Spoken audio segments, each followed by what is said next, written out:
සුබ දවසක් සියලු දෙනාටම. ෆොටෝග්‍රැෆි වලදී ඔයාලා කරන ලොකු වැරැද්දක් කියා දෙන තමයි මේ වීඩියෝ එක ඔයාලා දාන්නේ. ඔයාලා ගොඩක් වෙලාවට මේ කම්පිටිෂන් එනවනේ තරඟාවලි එන්ට යුනිවර්සිටි වේවා ඕපන් ඒ වේවා ගොඩක් වෙලාවට ෆොටෝග්‍රැෆි තරඟාවලි එනවා. ඉතින් එතෙන්දි කරන ඔයාලා කරන දැනුවත් හෝ නොදැනුවත්ම කරන වැරැද්දක් ගැන තමයි මම පොඩ්ඩක් අද කියා දෙන්න හදන්නේ. මොකද ජජ් කරද්දී අපිට අහුවෙන දෙයක් තමයි ළමයි ගොඩක් අපරාධේ ඒ දේ කිරීම නිසා ගොඩක් වෙලාවට ෆොටෝ රිජෙක්ට් වෙනවා, ප්‍රතික්ෂේප වෙනවා. ඉතින් ඡායාරූපකරණය කියන්නේ වෙනස්ම කලාවක් කියලා හැමෝම දන්නවා.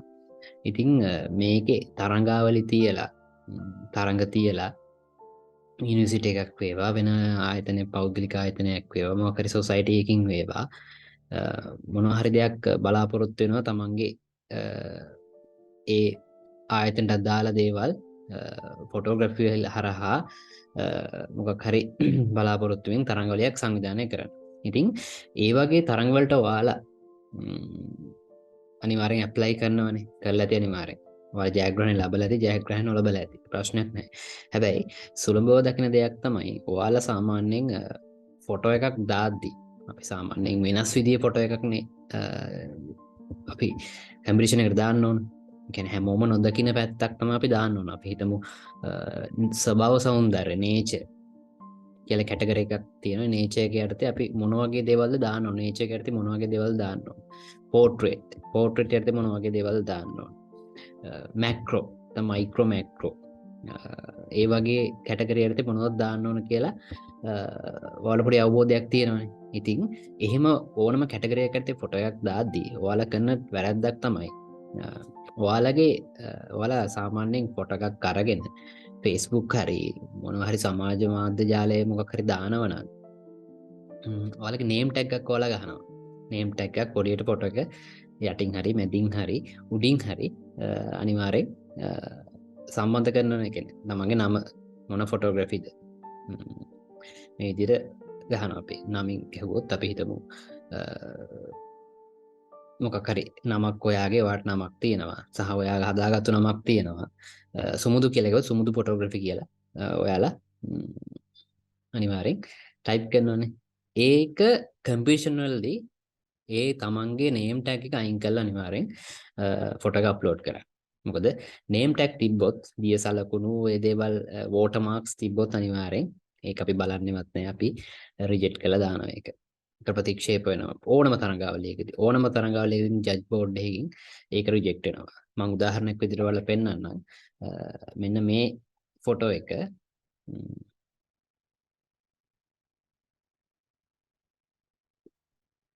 බලන්න. මෙන්න මේ ෆොටෝ එක. මෙන්න මේ ෆොටෝ එකේ මෙන්න මේ තියෙන නේම් ටැග් එක. මෙන්න මේ දැන් පේනවා කියලා. මෙන්න මේ නේම් ටැග් එකක් ගහ ගන්න ඕන තමන්ගේ අනන්‍යතාවය පෙන්වන්න අනිවාර්යෙන් නේම් ටැග් එකක් ගහ ගන්න ඕන Facebook හරි WhatsApp ස්ටේටස් වල අනිවාර්යෙන් මේක ඔයාලගේ අනන්‍යතාවය පෙන්වන්න ඔයාලගේ නම ඔයා තමයි මේක ගත්තේ කියලා ප්‍රොමෝට් කරන ප්‍රොමෝෂන් එකකට Facebook වල හරි ඒකට ප්‍රශ්නයක් නැත. ඒක තමයි ඒක විය යුතුයි. තමන්ගේ මොන හරි දෙයක් ආරම්භ කරනවා ෆොටෝග්‍රැෆි ආරම්භ කරනවා නම් තමන්ගේ නමක් මොකක් හරි යුනික් නේම් එකක් ගහලා තියාගන්න. එතකොට ඒක ඕකේ. මේ වගේ ෆොටෝ එකක්. මෙන්න මෙතන මේ නේම් ටැග් එක. මේ තියෙන මෙන්න මේ නේම් ටැග් එක කම්පිටිෂන් වලදී තරඟයකට ඔයා ඇප්ලයි කරනවා නම් තරඟවලට ඔයා ඇප්ලයි කරනවා නම් අනිවාර්යෙන් මේ නේම් ටැග් කියන ඒවා අයින් කරන්න. මේ තියෙන්නේ මෙන්න මේ වගේ නේම් ටැග් අයින් කරන්න. මොකද මේ නේම් ටැග් එක සමහරක් වෙලාවට ලොකු වැඩි කරන්න යන්නත් එපා. මොකද ඒක ඩිස්ටර්බ් වෙන්න පුළුවන් ෆොටෝ එකට. මේක ඔයාලා කරන ලොකු වැරැද්දක්. සහ මේ ඩිස්ටර්බ් මේ ඡායාරූපෙට මේක ඩිස්ටර්බ් ලොකුවට තියන්න එපා. අනිත් දේ තමයි ලොකුවට තියන්නත් එපා. තමන්ගේ නේම් ටැග් එක තමන් ගහන නම ලොකුවට තියන්න එපා. සාමාන්‍ය පෙනෙන නොපෙනෙන ගන්නට මෙන්න මේ ෆොටෝ එකේ බලන්න මේකේ පෙනෙන නොපෙනෙන ගන්නට තියෙනවා මේ ෆොටෝ එකේ. මෙතනත් එහෙම මේකෙත් ඒ විදිහට තියෙනවා. මේ ලොකුවට කරන්න එපා. මොකද අපේ ඇහැ යන්නේ කලින්ම ඔයාලගේ නේම් ටැග් එකට ෆොටෝ එකට නෙවෙයි. කම්පිටිෂන් එකේ තරඟාවලියකදී මතක තියාගන්න තරඟාවලියකදී අනිවාර්යෙන් ඔයාලගේ නේම් ටැග් එකක් තිබුණොත් ඒක රිජෙක්ට් වෙනවා ප්‍රතික්ෂේප වෙනවා.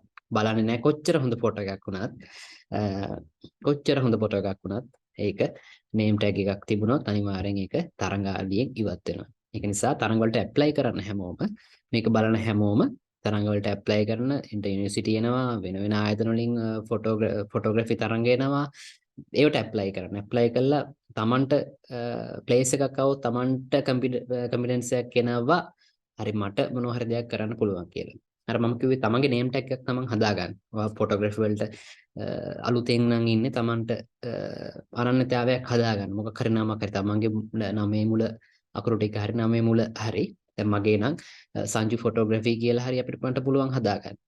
මේ විදිහට තමන්ට අනන්‍යතාවයක් තියෙන නමක් හදාගන්න. ඒකට නම තමයි අපි ප්‍රොමෝට් කරන්න ඕන. ඒක හරි ඕකේ. ඒක Facebook වැඩිපුරම ඔයාලා මේ ෆොටෝග්‍රැෆි කියන එක කරලා Facebook අප්ලෝඩ් කරනවා WhatsApp ස්ටේටස් එකක් දාගන්නවා තමන්ගේ නමින් එහෙමනේ.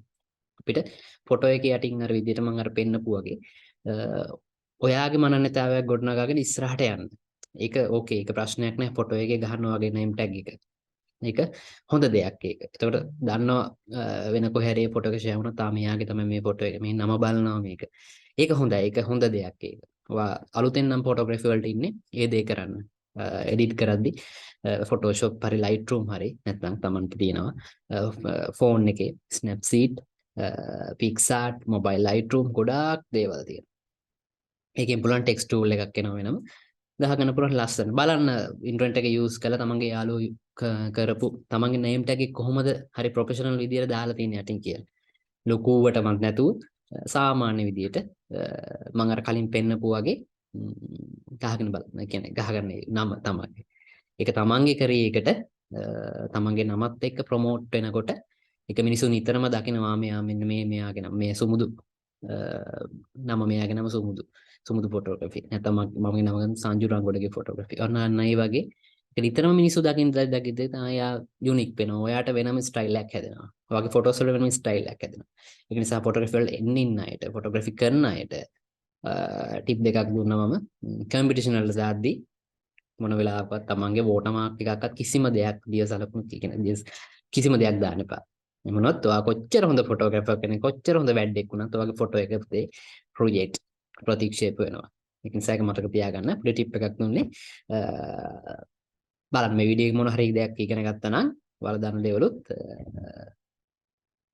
දාන්න පුළුවන් කමෙන්ට් එකක් විදියට. Thank you.